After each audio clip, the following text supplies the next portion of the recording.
Welcome to the Pepsi Challenge, and here are our first contestants. And here we are with taste test number 1, the Diet Pepsi.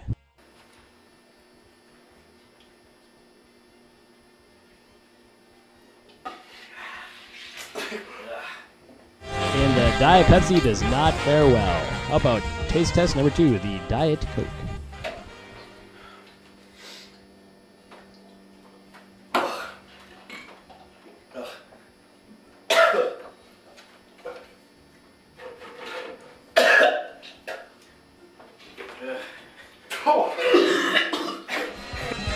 The results.